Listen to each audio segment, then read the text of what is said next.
As you know, fashion and textile industry is the poisonous industries in the world. And I didn't want to be a part of that. So I was thinking around how to come about sustainability and eco-friendly model of business.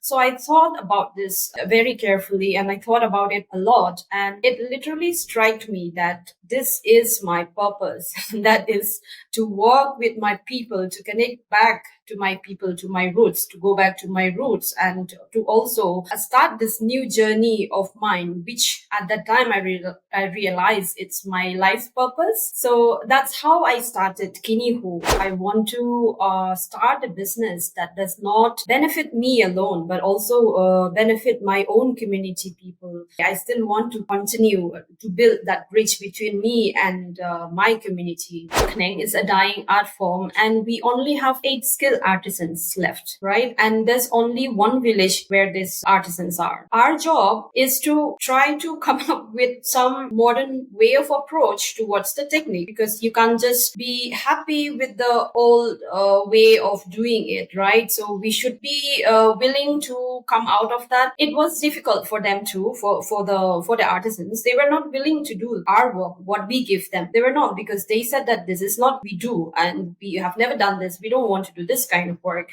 But then it's just always important to try to make them understand the reason why we have to do it, because we need to move forward, right, with with the world. So somehow that's how it started with us. Hi, in today's episode, we have with us designer Iba Mallai from Meghalaya, a place that's very, very close to my heart. Whoever has been following up with my work and my writings, they know that what a place Shillong and Meghalaya has in my heart. So today we're going to talk to Iba Mallai about tradition, folktales embedded in the surroundings. Growing up in a community that dyes and weaves its own fabric, she developed a profound love for nature and a curiosity for fashion. In 2016, Iba founded Kiniho, an ethical clothing line that seamlessly blends heritage and modern aesthetics. Kiniho primarily uses organic EriSilk, naturally dyed and handwoven by local artisans from Meghalaya and other Northeast Indian states. Iba's mission is to empower women weavers, very, very close to my heart again, sustain livelihoods and create environmentally and socially responsible fashion, which is a very tough call, Iba. Welcome to today's episode. Thank you so much. Thank you so much for having me today. It is my pleasure. Thank you so much. Let's just start from the beginning. Can you tell us your journey and what inspired you to start Kiniho? I started Kiniho in the year 2016. I was far away from home. I was in Bangalore then. I worked in Bangalore for over 8 years, and I was not happy with what I was doing at all. And suddenly, I realized that this is the passion that I have been having towards fabric, textile, crafts. And I thought about the heritage craft that we have been practicing back in my community, in my village where I was born and raised. They have been using this EriSilk heritage handweaving since many years. So that's right. And the reason why I start Kiniho is because I want to start a business that does not benefit me alone, but also benefit my own community people. I was far away from home, so I want to have that connection with my roots. Even though I live far away, I still want to continue to build that bridge between me and my community. So I found this as the roots for me to the bridge that connect me as I was living far away and connect with my roots. So that is one thing. And the second, and also the most important, is because I do love nature. I don't want to start a business if it is fashion line. I don't want it to spoil the environment. I don't want any damages done towards the environment. As you know, fashion and textile industry is the poisonous industries in the world. And I didn't want to be a part of that. So I was thinking around how to come about sustainability and eco-friendly model of business. So I thought about this very carefully, and I thought about it a lot. And it literally struck me that this is my purpose. That is to work with my people, to connect back to my people, to my roots, to go back to my roots, and to also start this new journey of mine, which at that time I realized it's my life's purpose. So that's how I started Kiniho, for the love of nature and for the love of my roots, connecting back with my roots. And also at the same time, I can sustain the heritage craft that we have been practicing since many years, because at that point of time, during the 2015 and 16, it was almost dying. The practices, the handweaving practices that they have been doing in the villages, it was almost dying. But with the help of the some of the government entities, the departments, it started growing back. And that's the time that I also came back, and I realized, because it was very difficult for me when I first started, I want to create garments, but I don't even get a fabric to create a garments. So I had to start my own production in it, where I can create my own textile, so I can create garments out of that fabric. So that's how I started. What does the name Kiniho mean, Iba? Tell us about that. Um, Kiniho has a meaning. It is extracted from the Bhoi language, my community language. It means these are the ones. It has a meaning to it because when I started in Bangalore. My first pilot collection, I started when I was in Bangalore. And that point of time when I first started, I thought, okay, let me try with other silk, with other natural fiber that I can see, that I can find here. So I started with kalamkari and other natural fabrics. But somehow it did not support the voice and mission that I have. It did not click. It did not feel true. So my mom would constantly call me every time. She would ask me, "Come back home, come back home," and she used to tell me her daily activities. She is a government teacher, but she also is a very active person, and also like to walk with other with the societies, and to sustain the identity, the culture of the community. So she talked about this hand weaving shed that she started, and that she started having a shed, and she started hiring weavers to weave the traditional fabric. And that clicked, and that actually clicked, and I realized, oh my god, I mean, this the silk, the fabric, the fiber that I have been working for, it's there in front of me, right? It's there in front of me, and I didn't see it. So it's actually Kiniho in my language. It's a way of an expression to someone who doesn't see what's already there in front of them. So that silk is already there in front of me. I was born and raised there, but I did not realize that's the silk I should walk. So that actually made me think of that, and I came up with this name Kiniho. So, starting a business, Iba, is a lot of challenges, right? So, what are the kind of initial struggles you faced and how did you overcome them? And especially being in Meghalaya, and there are mainstream fashion designers, where do you see yourself in this entire world of fashion? Um, well, I don't know if I can say that I'm a fashion designer. I don't really see Kiniho now as a fashion line, because we concentrate more on the craft, on the textile part. But talking about my journey, I did struggle a lot when I started. Uh, let's say financial. I did not start with the right capital that people should start a business. I never wanted to start a big business. I thought I would start something very small, uh, something very close to me that I can, something not very big to me. So I wanted to start with that. So financial was a problem. The capital was a problem for me. And also marketing. when I first started, people don't understand this fabric at all, especially in other Indian cities. They would not understand this fabric at all. They don't know what EriSilk is. Um, Even though I did have my start this collection and started selling in Meghalaya, and even in Meghalaya we do know about EriSilk. It is called Rindia in Khasi. People value this fabric. Still, it was very difficult because it's not for everyone's. It is difficult. It is expensive. So marketing was very difficult for me because I could not make people understand this fabric. It was difficult.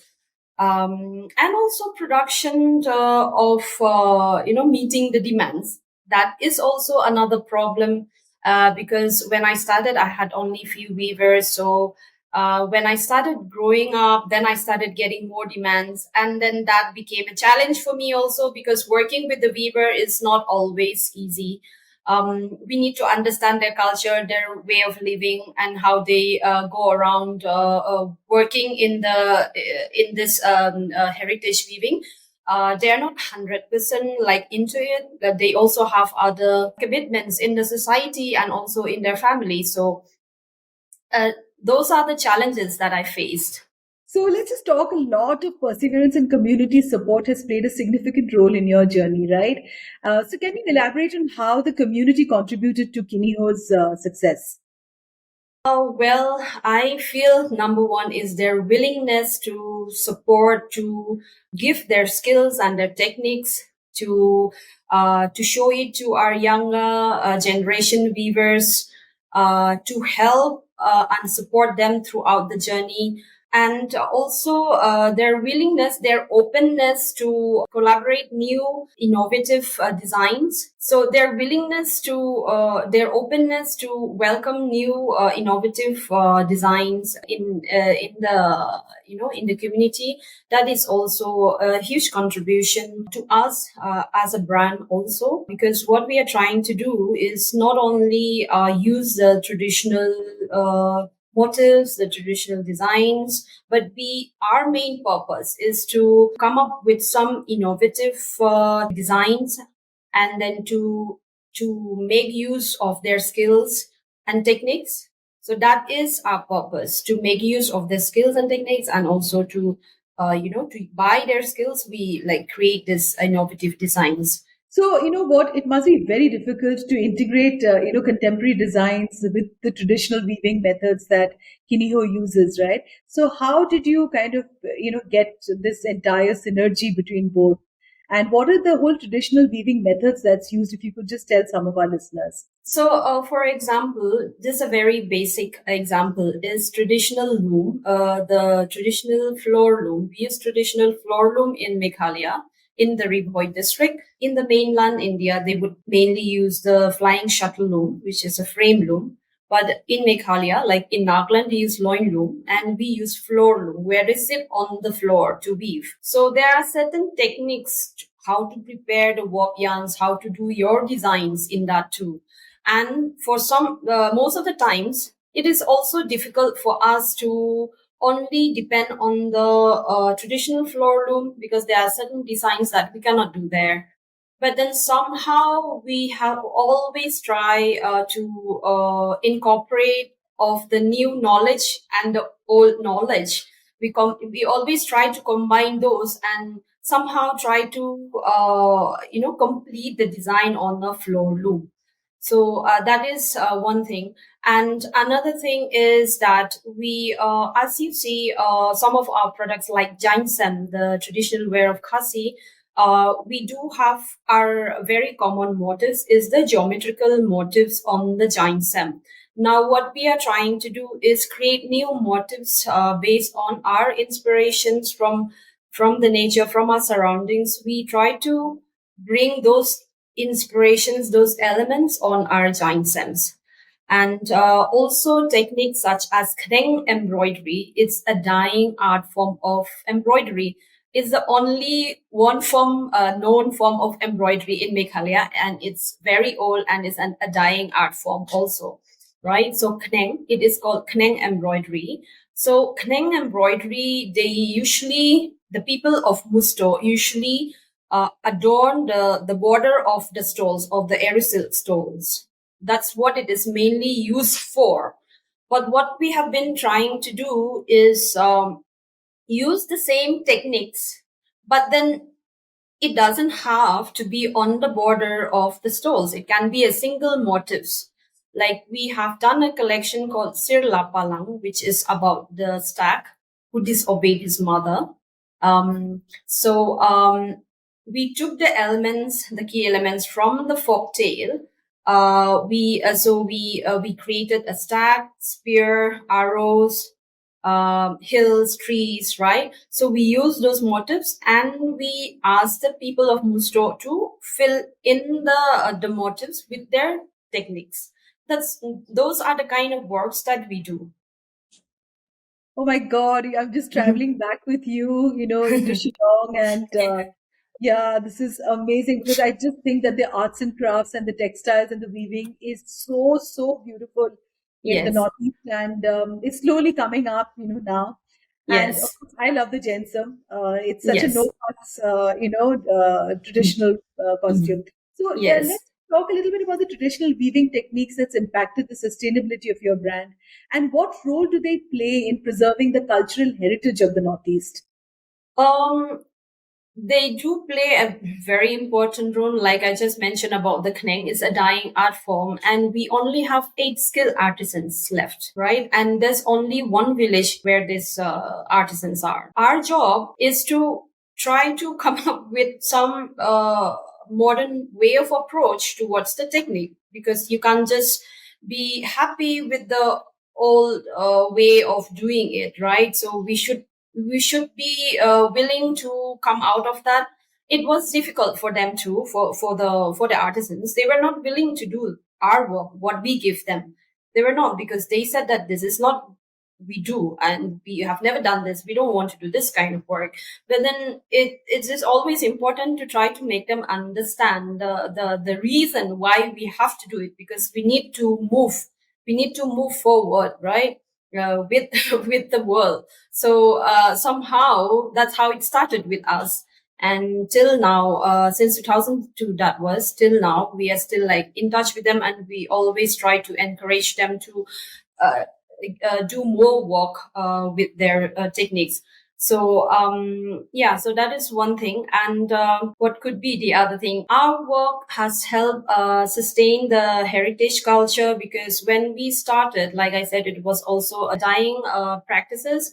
And also, the reason why is because people in the community think that there is no market, there is no platform, no one would understand this kind of work, this fabric, right? So they didn't want to, they did not want to continue the craft.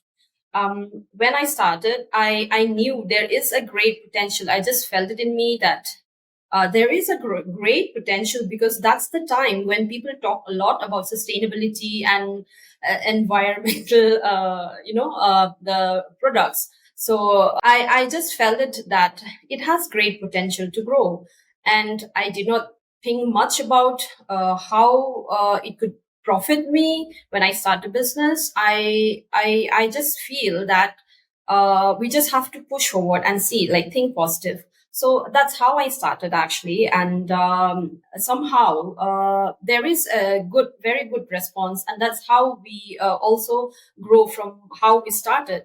And that also encouraged the community to kind of continue with the craft, with what they're doing, because they do see that there is a platform, there is a market for this kind of products.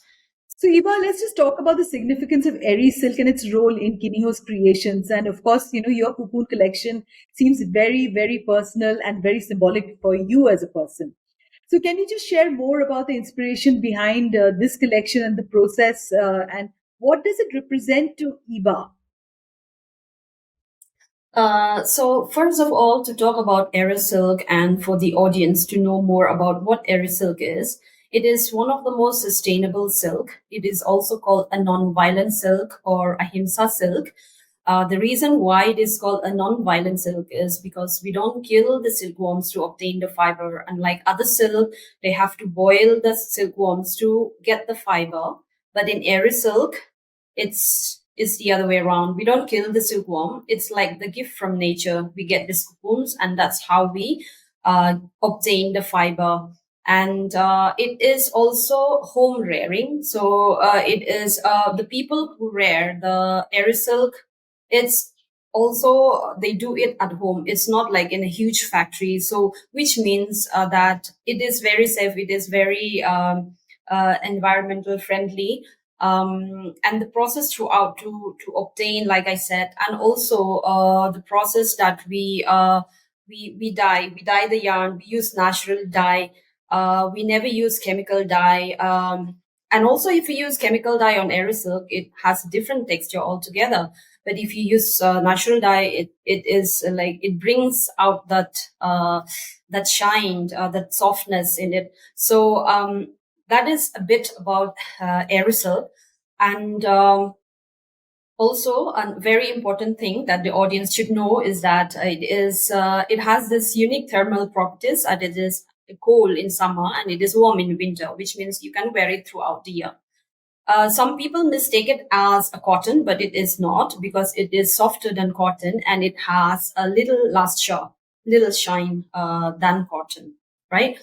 So to talk about the Cocoon Collection, Cocoon Collection is actually a separate collection from Kiniho brand. It's my own kind of a collection. And the collection is all about sense of belonging, a home, a place of comfort. So I came up with this inspiration as I was far away from home. I was looking for a sense of belonging. I was trying to fit in, but I was not able to fit in. So that was at one point in my life that I went through that process. And it took me back to that experience that I had. And I thought about it, and I somehow came up with this collection, Cocoon, because cocoon, like a silkworm cocoon, is like a place Oh, where the silkworm would lie. Yeah. And it's a place of comfort. It's a shelter. It's a home. So that's the inspiration behind this collection. And the silhouettes that we have done in this collection is zero waste draping techniques, which means we don't cut the fabric at all. We just use one or two pieces of fabric and we try to create the silhouettes. And we never use any color at all in this collection, also thinking that it should blend with the whole purpose, the idea of the collection, and also the cocoon. So we mainly use just textures to enhance the look of the collection. oh, lovely, lovely. Tell me a little Thank bit you. about the changes that Kiniho has brought into the community, Eva. So when we started, we just have two weavers, and now we have like 18 weavers plus those who work just within the unit. And we also dealt with so many individual weavers who work at their own home. So I can proudly say that we do increase the job opportunities. We do help, our fellow community to support their livelihood income. They do get regular income from weaving with us, so that is one thing. Because and the weavers in our community is mostly women and girls. There are no men actually. So it is like women empowerment. And also we help sustain this craft by continuing this journey. We help sustain the craft too. What do you hope to achieve for the Northeast through Kiniho? In the future, we do hope, and now too, we do hope to be the voice, to be an ambassador for the whole Northeast. We want to do that through our designs, through our work process, through our way of dealing with the community, with the craft, with the culture. So we want to be an ambassador. We want to be the voice, not just as a clothing brand or textile brand, but we want to carry uh, the identity of the people, the culture. Yes, the story of it all. So, is there any interesting story from your journey with Kiniho that stands out to you? Something that you has stuck on with you. Whenever we start a new thing, Um, there's some part that stays back, right? So, Iba, what is it that you would like to share with our listeners for Kiniho? um, I'm every day is always a new story for us, and I always appreciate every day, every step that we take. But when I first started, it was very difficult for me to grow, and as you know, that the business cannot just grow in a year or 2 years, and then pandemic happened. I almost quit. Then I almost left Kiniho. I thought I will just quit and go back to my working in an office. But then somehow I was very active in social media. And somehow during that time, people would have no choice but just to be in social media. So I just took advantage of that. I just took advantage of that. And somehow that has helped me gain more followers, or like I could reach more people that way through the stories, through the posts that we share in social media. So I think that is something that I really appreciate, that social media is a free platform for a new startup, right, to grow. So that is always there in my heart. I'm very thankful to that free platform, because we are not someone who we are not big. We are small people, who small business. We cannot afford to to promote our business with a big investment. We don't have big investment for that. So making use of what you have in hand is what I believe. And social media is one of the platform that has helped me grow. I don't deny that. Me too, Iba. Yes. I completely Yes. resonate with you, and a high five from Bangalore to Shillong that social Yes. media has also helped me start my entire, writing, storytelling, my podcast Yes. journey. And yes, it has given many, many people like us opportunities to restart our life in a very, very free platform to share our ideas. So before we Yes. wrap up, can you share how our listeners can support and purchase Kineo products? So we have a website, kiniho.com. Delhi, we also keep some of our stuff in the Meghalayan Age the store. And you can also always get in touch with us through social media by the name Kiniho Clothing. You can always DM us directly if you need any products from us. Okay. Thank you so much, Eva, and wish Kiniho lots and lots of luck. And as I already told you, Shillong is very, very close to my heart. It is in my Yes, soul. And of you course, should come back soon. I will, for sure, I Yes. will. And the Densum stays like a very integral part of my memories, for all the Khasi girls who were my friends, and, the Khasi women that we saw, and we were so inspired with the kind of hard work that they used to put in their daily lives. And so wish you lots and lots of luck, Thank you so much. and I lots of thank you so much for having me and giving me this time to share my stories with you. Thank you so much. thanks.